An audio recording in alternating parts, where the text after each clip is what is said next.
확신이 강하신 분이고 그러다 보니 이 질문을 하는데 자꾸 끼어들고 자기 이게 상관없는 얘기를 하시는데 제가 당부드리고 경고하는데 질문의 취지를 정확히 파악하신 다음에 짧게 답변해 주십시오.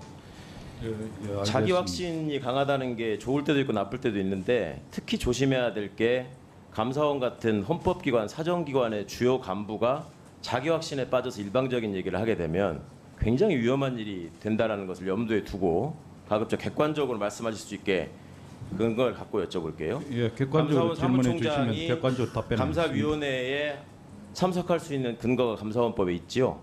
예, 제가 그 몇 의원 조에 제출자입니다. 무슨 내용으로 있습니까? 감사원법에 감사원 사무총장이 감사위원회에 참석할 수 있는 근거가. 원법을 다 외지는 못하고요. 사무총장이 의안을 올리고 준비하고 하는 총 책임자입니다. 감사원법을 읽어드릴게요. 제13조 1항 사무총장도 정확히 모르는 조항 같은데 사무총장은 원장의 명을 받아 의안을 작성하고 감사위원회에 출석하여 의안을 설명하고 의견을 진술하며 회의에 관한 사무를 처리한다. 이렇게 돼 있어요? 예, 맞죠? 맞습니다.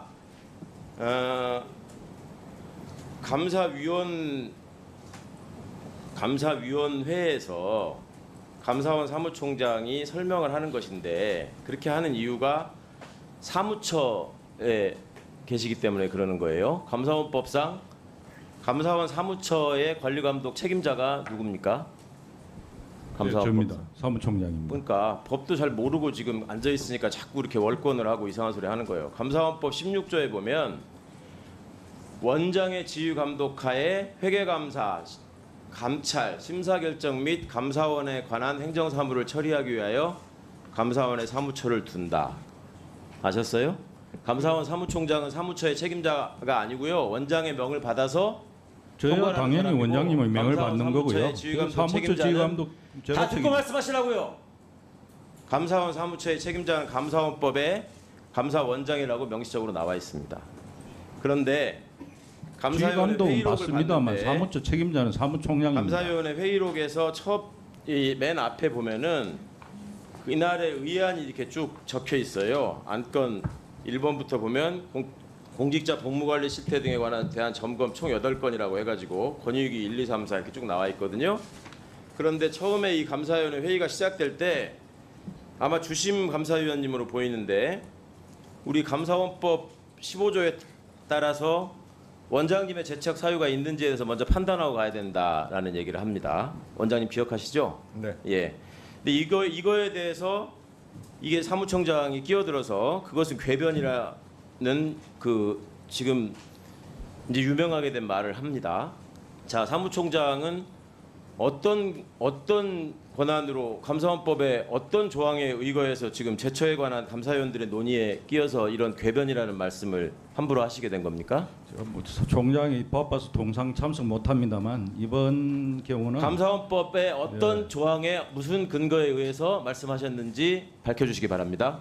제가 읽어드렸죠. 당연히 발언할 수 있는 거고요.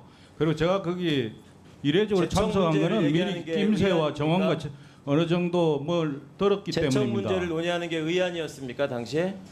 그 의안 아니었습니다. 제시하고 설명해야 되는 의안은 아니죠. 그 부분은 주심위원 비롯해서 다른 위원들께 원장님께도 해당 사항 없다고 수차례 보고드렸습니다. 감사원 정식 의안 아니었습니다. 의안에 대해서 설명할 수 있는 사람인데 정식 의안이 아니었는데 원장님을 불법적으로 위원회에서 배척하기 위해서 그런 논의를 진행하는 것으로 이해했습니다. 불법이네, 중범죄네, 기망이네 이런 얘기들 계속 남발하고 있어요. 지금 당군 이래 최초의 감사원 사무총장이에요. 공식 국회에 와가지고 자, 감사원장님께서 중간중간에 감사 사무총장을 이 발언하지 않도록 제지를 하십니다. 자, 작당을 했다는 말도 하고 중간에 자꾸 끼어드니까 감사원장님이 중간중간에 발언권을 얻어서 얘기하라고 얘기를 하시고요. 그 당시 원장님 의견이요. 의안 관련해서 의안이 아닌 논의 말자는 게 원장님 의견이었습니다. 의안이 아닌 거에 끼었다고 지금 얘기하잖아요. 계속 꺼내지 않습니까? 원장님을 몰아내기 위한 술책 아닙니까? 저봐, 술책. 그렇게 경고를 했음에도 불구하고 저런 식의 태도를 보입니다. 자, 원장님이 중간에 하도 끼어드니까 잠깐만 하고 제지를 하고 총장님 얘기를 하는데도 계속 자기 할 말을 해요. 국회에서 하는 태도를 보면 거기서 어떻게 했을지 안 보고도 뻔한 거예요. 내부에서 그러니까 녹취록을 수차례 못 보고를 내십니다. 했습니다. 자, 관련 사항이 아니라고. 저런 사무총장을 데리고 지금 일을 하고 계십니다. 단군일의 저런 사무총장이 감사위원회에서 저런 식으로 위원들을 겁박하고 나대는 경우 보신 적 있습니까? 어떻게 조사 대상자가 해보셨죠? 고발했다고 어떻게 감사위원이- 의사 주제를 안 한다는 논의를 할 수 있습니까? 의안도 아닌 거에 대해서 사무총장이 끼어들어서 원장님이 제지하시는데도 불구하고 저런 식으로 원장님께서 하고 논의하지 말자고 하셨습니다. 국회에서도 저런 태도를 계속 일관하고 있는 거에 대해서 논의하지 말자는 책임져서 주시면 어떻게 논의하면 생각하시는지 됩니까? 명백히 밝혀주시고 그 전에 보고도 했습니다. 사무총장이 무섭습니까? 저런 태도를 보이는데 기관장으로서 아무런 주의를 주지 않고 지금 저만 쳐다보고 있습니까? 대통령 지원기관의 수장이라서 그렇습니까? 대통령실하고 직속으로 통하는 총장이라서 무섭습니까? 그렇게 얘기를 못하는 겁니까? 감사원의 위상을 원장님이 지켜야 될 거 아닙니까? 위원님 법에 그렇게 근거 없이 말씀 그렇게 함부로 하지 아무런 근거 마시고요. 없이 예. 제가 지금 함부로 얘기합니까? 누가 함부로 얘기했습니까? 아니, 좀- 법적인 근거를 아니, 얘기하라고 물어봤죠. 아니 지금 저에 대해서 엉뚱한 얘기하는 건 계속 들으셨죠? 저에 대해서 얘기하시는 거는 그거는 원장님, 전 원장님 총장의 태도에 대해서 기관장으로서 어떤 책임감을 느끼시는지 밝혀주시고 이 문제가 감사원법의 어떤 조항에 의해서 총장이 저런 식으로 행동을 했는지 밝히려면 제대로 했다고 하려면 녹취록을 내셔야 된다는 겁니다. 그래서 국민의 의문을 푸셔야 되는데 지금 국회에서 하는 행동 보세요. 자, 정리해 주십시오. 그러니까 지금 위원회에서 한 그 대화 회의록은 지금 회의록에 작성되어 있는 거하고 녹취 수준으로 풀어져 있기 때문에 거의 똑같다고 보시면 됩니다. 그리고 그날 당시 아침 상황은 뭐 주심위원이 진짜 회의하면서 제가 감사원장이 우리 내부 법리 검토를 다 마치고 또 위원들끼리 아까도 말씀드렸지만 뭐 간담회라는 뭐 형식으로 자기들끼리 차 마시면서 하는 그 전날 회의가 있었습니다. 그 전날 6명이 모여서 그 문제를 갖고 토론했다고 얘기를 들었습니다. 재총 문제를 가지고 자기들끼리 얘기를 했는데 그때도 3대 3으로 부결이 된 그런 논의를 거친 뒤에 굳이 그날 안건을 갖다 상정하는 시작하는 단계에서 주심위원이 그 문제를 다시 꺼내길래 제가 이 얘기를 여기서 왜 꺼내느냐. 그래서 이거는 안건으로 상정해 달라고 그러길래 안건으로 상정할 성격은 아니라고 난 본다. 안건 상정권은 의장한테 있다. 그래서 난 이거 받아들일 수 없다. 아니 그러니까 사무총장은 아까 좀 얘기했지만 하여간 뭐라 그럴까요? 지금 이 자리에 없다고 해서 아니, 최강욱 그게 의원님, 아니라- 아니요 그게 아니라 최강욱 의원님, 아니요. 아니 근데 그 당시 상황은 회의록을 보시면 압니다. 예. 그러니까 그 당시 그러니까 도대체 진짜 뭐 아까 자꾸 당군일에 얘기하시는데요. 아니 최강욱 의원님 아니, 근데 답변 좀 진짜 들읍시다.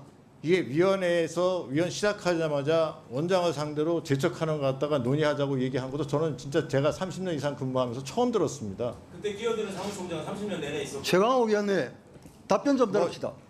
그래서 도저히 그 상황은 사무처 입장에서 뭐 도저히 이건 있을 수 없다고 생각해서 아마 사무총장이 그렇게 좀 가혹한 표현으로 얘기했는지 모르겠습니다만은 그렇게 발언할 자격이 없다니까요. 아니요. 자, 감사원장님 예, 답변만 하십시오. 네. 답변만 하십시오. 그래서 그때 뭐 그 상황에 대해서는 저는 사무처에서 그렇게 얘기하는 거에 충분히 이해를 합니다. 저는 아니 원장이 위안을 갖다가 분명히 재척 대상이 아니라고서는 저희들 내부적으로 판단을 받았고 분명히 위원들 자기들도 그렇게 논의를 했다고 제가 보고를 받았는데도 불구하고 굳이 그걸 안건으로 상정해 달라고 하는 부분에 대해서 그거는 제가 받아들일 수 없다고 얘기를 했고요. 그래서 저거 오죽했으면 무슨 의도로 그러냐고 주심위원한테 물어보기까지 했습니다. 왜 이렇게 하느냐. 분명히 자기들끼리도 논의했을 때 이거는 안 된다고서는 하는 사람이 반이 나왔고 그러면 저까지 하면 저는 분명히 재척 대상이 아니라고 생각하고 들어간 거고 그게 처음도 아니고요. 그거는 진짜 그 5월 3일인가요? 전현희 전 위원장이 대심을 들어왔을 때 그때도 똑같은 얘기가 재척 얘기가 똑같이 있었습니다. 그때도 제가 재척 대상이 아니라고 해서 들어갔던 거고 전현희 전 위원장도 와서 처음에 그 문제 제기를 하다가 그 문제에 대해서 다른 위원들도 그렇게 안 받아줬기 때문에 거기서 대심을 받고 갔습니다. 그러면 거기서 얘기가 끝났어야 되는데 거기서 자, 답변 계속하십시오. 답변 계속하십시오. 예. 그래서 뭐 그 부분에 대해서는 저도 이해할 수가 없었고 물론 그거는 사무처의 사무총장으로서 그 자기들 안건을 올리는 그 제촉 문제는 그 안건을 심의하는데 심대한 중대한 문제가 있습니다. 제가 제촉되고 안 되고에 따라서 그 안건이 통과되고 안 되고 굉장히 큰 문제가 있는 안건이기 때문에 사무총장으로서 자기 의견을 개진했다. 물론 표현 방법이 좀 과했거나 어떻거나 하는 부분은 보시기에 따라서 그럴 수도 있겠습니다만 진짜 그 감사원 일에 총장 그 원장을 앞에 놓고 위원이 제청 여부를 갖다가 정식으로 문제 제기하면서 안건을 이렇게 하는 것 자체가 저도 진짜 처음 당하는 일이고 저는 그렇게 선배들한테 들어본 적도 없는 그런 상황이어서 저도 그 당시에 조금 많이 흥분했고 그랬던 상황이었습니다. 그래서 하여간 정회를 하고 논의하라고 한 다음에 논의 결과 똑같이 3대3으로 부결이 됐다고 해서 저는 몇 시간 있다가 회의를 다시 진행한 그런 상황. 잠시 주목해 주시기 바랍니다. 구독자분들에게 특별한 선물을 준비했는데요. 제가 항상 여러분들께 강조드리는 말씀이 있습니다. 이슈와 뉴스만 꾸준히 챙겨보셔도 충분히 돈을 벌 수 있다고 말씀드리는데요. 여기 보이시는 채널의 영상을 보시면 어떤 생각이 드시나요? 그냥 눈에 보이시는 뉴스와 영상만 보시고 아무 생각이 없으신가요?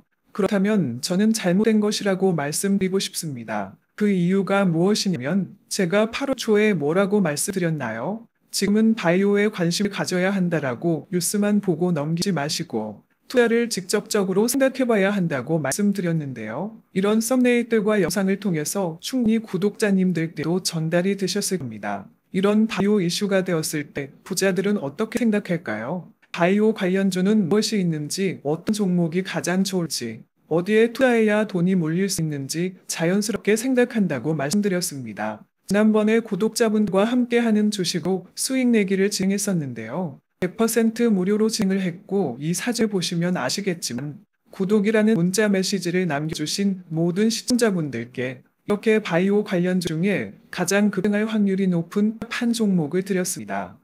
8월 13일에 오점 바이오를 추천해 드렸습니다. 여기 나와 있는 사진을 보시면 정확히 얼마에 매수하고 어떤 종목을 사야 하는지 어느 지점에 파야 하는지 이런 부분들까지 여러분들에게 정확히 알려드렸는데요. 실제로 많은 분들께서 수입을 보셨습니다. 오른쪽을 보시면 아시겠지만 8월 13일에 오정바이오를 소개해드리고 나서 실제로 며칠이 지나지 않고 이렇게 주가가 상한가가 되었습니다. 당시에도 굉장히 많은 분들이 제가 드린 이 종목으로 수익을 내셨습니다. 지난번과 똑같이 구독이라는 문자를 보내주시면 이번에 이슈가 되고 있는 주식 중에 앞으로 대장주의 구시를 하면서 주가가 가장 크게 상승한 한 종목을 시청자분들에게 문자로 종목명과 사고자 하는 시점을 모두 알려드리겠습니다. 이 영상을 보시고 계시는 시청자분들 중에 종목이 궁금하다 하신 분들은 남녀소 시간대 상관없이 이렇게 상단의 번호를 항상 남겨놓고 있습니다. 전화번호 010-5638-2209 똑같이 무료 급등 주식 문자를 보내드리겠습니다.